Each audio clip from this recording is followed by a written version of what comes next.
Hey, what's up? So we are 4 weeks out from my first ever 100k. So today is the last long training one, 50k together with Bart, and I want to show you what I'm taking for nutrition and fluids. So we've got some peanuts, fatty and salty, some cookies for the sugar, and some salty sticks. They're high in carbs, high in protein, and they give you back a lot of salt that you lose when you sweat. And given that it's a training run, there are no aid stations along the way, so I'm gonna have to carry some more fluids. It's a warm day today. 2 bottles of Coke mixed with water. I mix the Coke with water because otherwise it can be quite heavy on your stomach. Then a bottle of sports drink with some magnesium, carbs and calcium, some water. Okay, so we are back from the training run. Actually, we ended up only doing 40k instead of 50 because first of all it was a hot day, 30 degrees, and we couldn't carry enough water with us for all the way. And second, my legs were absolutely trashed from some of the speed sessions I did this week. I ended up not taking the camera with me because I wanted to travel lightly, but I'll show you the interactive graphs on the screen and talk you exactly through what we did. And I will also tell you what I'm going to do between now and the 4 weeks until the 100k race.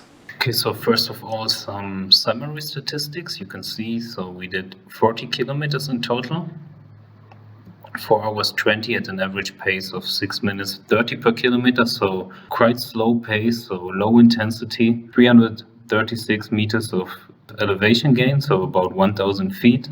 And I burned about 3,000 calories. As I said, quite a hot day, 25 degrees. As you can see here in the pacing chart, we started out quite conservatively, so around 6:30, 7-minute pace per kilometer. And then here, halfway through, right here, that's when we took a break to refuel. And then the second half, actually we picked up the pace a little bit because we felt a little bit stronger after eating and drinking again.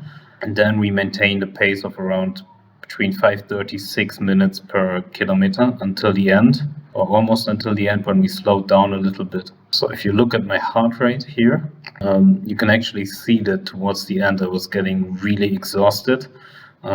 So for the first half, pretty much, heart rate was almost consistently under 150 beats per minute, which is nice aerobic intensity. But then on the second half, my legs were just feeling so heavy, and I had to work so much harder to maintain the pace. And of course, we also ran a bit faster on the second half.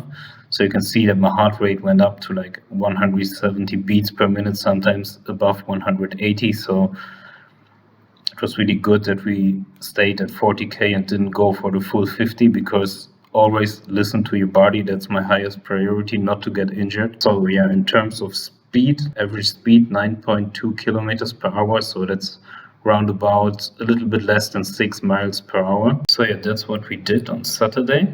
40 kilometers, 25 miles. I designed the schedule in such a way that Friday is the last day of the week, because the actual race will also be on a Friday.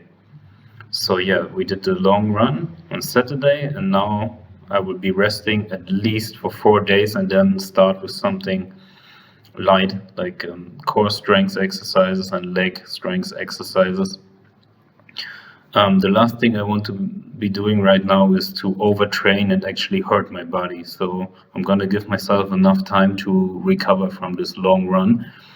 But I will do some stretching each day to get my muscles not flexible. And then on Saturday, so 7 days after the long run, I will start again with an easy run, just 40 minutes, low intensity, plus some stretching. And as we are getting closer and closer to the race, I will be taking regular rest days and decreasing the total amount of running. I will do once a week some cross training, and my favorite cross training is cycling, because it strengthens your legs without putting any burden on your knees. Then yeah, each week on Tuesday, except for the last week, there it's on Monday, some intervals, but also here like decreasing the volume each week as we get closer to the race. The interval sessions consist basically of a warm-up, about 2 to 3 kilometers, then 5 times 800 meters at around about 2 minutes 50 pace, so not too fast, not too crazy. Then plus some cool down and stretching. It's important after the interval training, I always plan a rest day, because interval training can be quite heavy on your legs, even if you